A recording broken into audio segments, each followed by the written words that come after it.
Hai, salam Bapak Mama, saudara yang dikasihi Tuhan. Selamat bertemu dan berjumpa kembali oleh kasih dan kemurahan Tuhan. Hari ini kita akan membaca serta merenungkan firman Tuhan yang terambil dari kitab Injil Matius. Matius pasalnya yang kedua, ayat 1 hingga ayat yang ke-12. Di bawah perikop orang-orang Majus dari timur. Tetapi sebelum itu mari ketong satu di dalam doa. Kita berdoa. Bapa di dalam surga, Bapa yang kami sembah lewat anak-Mu Yesus Kristus, terima kasih Tuhan untuk kasih setia dan penyertaan Tuhan di dalam kehidupan kami. Kami boleh bangun di pagi hari dengan tubuh sehat dan nyaman dan menikmati berbagai aktivitas kami Tuhan. Pada saat ini Tuhan, kami akan membaca serta merenungkan akan firman-Mu Tuhan. Kami memohon Tuhan memberkati. Biarlah apa yang kami baca, apa yang kami renungkan, semuanya itu boleh menjadi kekuatan bagi kehidupan kami dan memampukan kami untuk melakukannya dalam kehidupan kami hari lepas hari. Ngampuni salah dan dosa kami Tuhan, di dalam anak-Mu Yesus Kristus kami telah datang dan berdoa. Amin. Bapak Mama saudara yang dikasihi Tuhan, pembacaan kita terambil dari kitab Injil Matius. Injil Matius pasalnya yang kedua, ayatnya yang pertama hingga yang ke-12, di bawah perikop orang-orang Majus dari timur.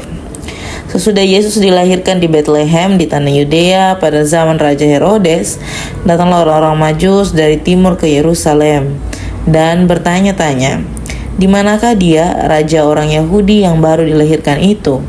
Kami telah melihat bintangnya di timur dan kami datang untuk menyembah dia." Ketika Raja Herodes mendengar hal itu, terkejutlah ia beserta seluruh Yerusalem. Maka dikumpulkannya semua imam, kepala, dan ahli Taurat bangsa Yahudi. Lalu dimintanya keterangan dari mereka, di mana Mesias akan dilahirkan. Mereka berkata kepadanya, "Di Betlehem di tanah Yudea, karena demikianlah ada tertulis dalam kitab Nabi. Dan engkau Betlehem tanah Yudea, engkau sekali-kali bukanlah yang terkecil di antara mereka yang memerintah Yehuda, karena pada mula akan bangkit seorang pemimpin yang akan mengembalakan umatku Israel."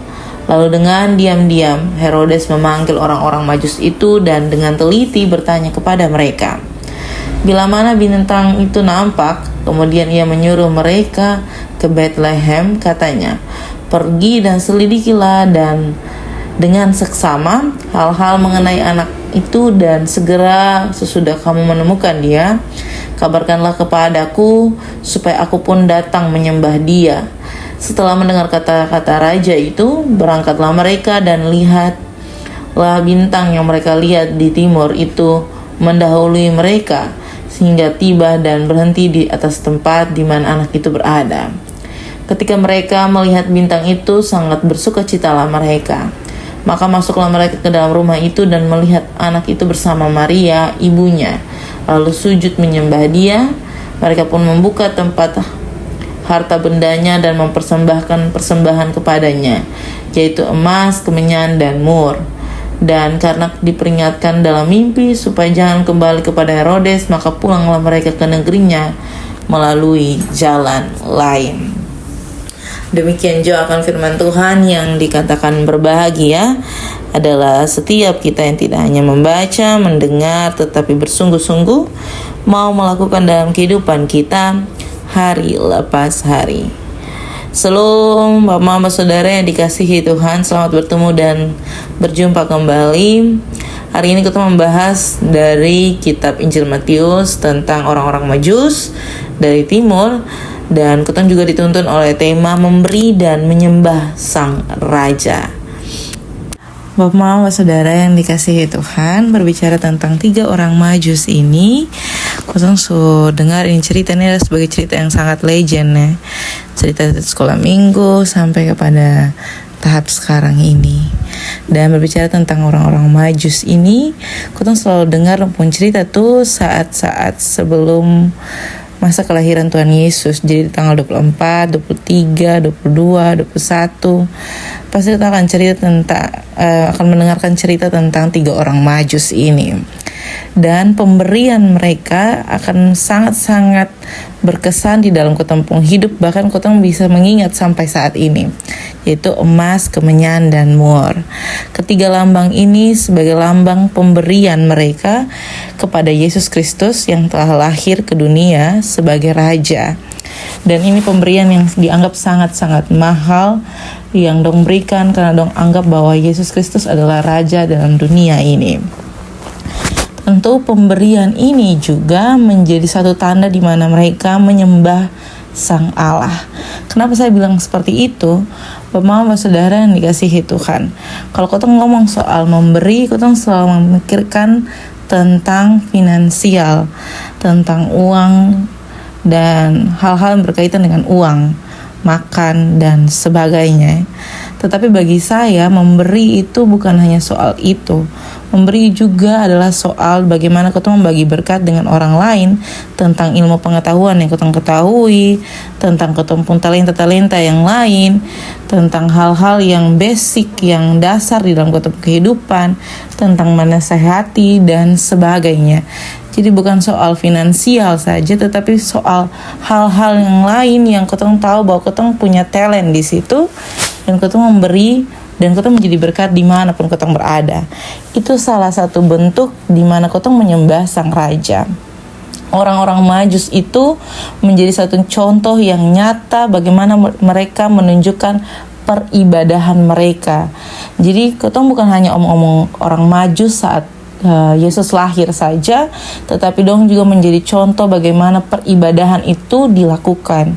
Mereka bersungguh-sungguh memberi apa yang mereka punya, yang menjadi bentuk penyembahan mereka kepada Sang Raja yang telah lahir. Dan itu juga menjadi bentuk bagaimana kotong menyembah kotong punya Tuhan dari berkat yang Tuhan percayakan di dalam kotong hidup, dan kotong menjadi berkat dimanapun kotong berada. Bapak saudara yang dikasihi Tuhan, tentu memberi adalah sesuatu yang kadang susah-susah gampang. Kalau soal uang, saya agak berpikir kalau bisa saja itu mudah dilakukan. Tetapi soal pengetahuan, talent-talent yang lain, saya rasa itu akan sulit kalau kotong sone mau mengatur kotong pola pikir bahwa di dalam kotong kehidupan ini ada regenerasi. Jadi kotong harus memberikan apa yang kotong tahu sekarang ini kepada orang yang selanjutnya. Atau kotong punya anak, kotong punya cucu, kotong punya adik, kotong punya murid, dan sebagainya.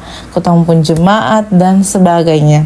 Dan itu tuh sebenarnya hal yang sangat-sangat basic di dalam kotong kehidupan, tapi sulit untuk dilakukan.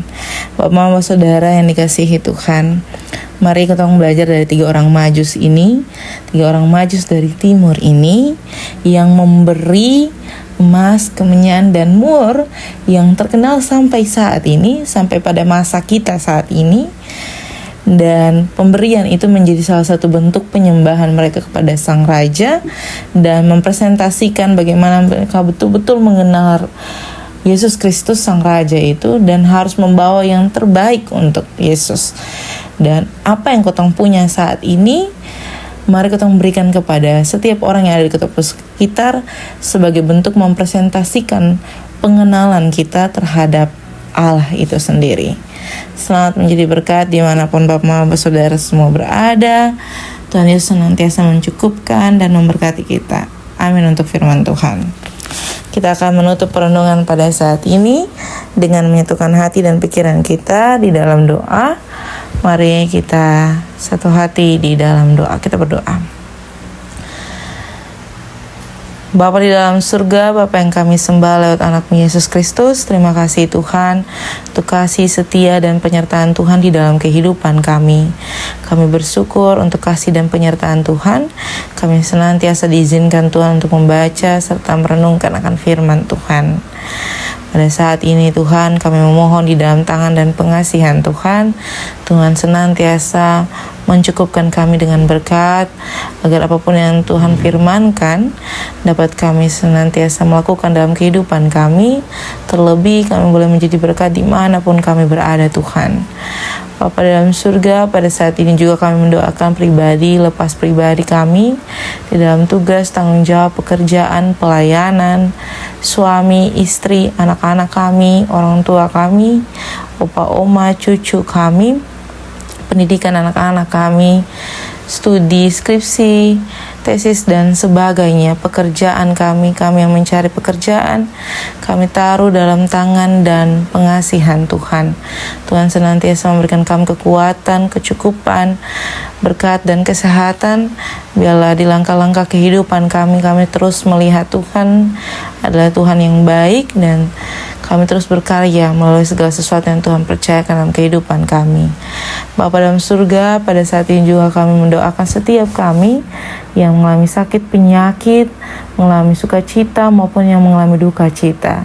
Segala sesuatu yang kami rasakan di hadapan Tuhan, kami mohon Tuhan senantiasa memberikan kami pengharapan, agar apapun yang Tuhan percayakan, kami terus menaikkan puji dan syukur bagi Tuhan. Selepas ini kami akan melanjutkan tugas tanggung jawab kami masing-masing. Biar apapun yang kami kerjakan di dalam Tuhan, semuanya untuk hormat dan kemuliaan bagi nama Tuhan. Mengampuni salah dan dosa kami, Tuhan. Di dalam anak-Mu Yesus Kristus, kami telah datang dan berdoa. Amin. Shalom Bapak Mama Saudara semua, sampai jumpa kembali.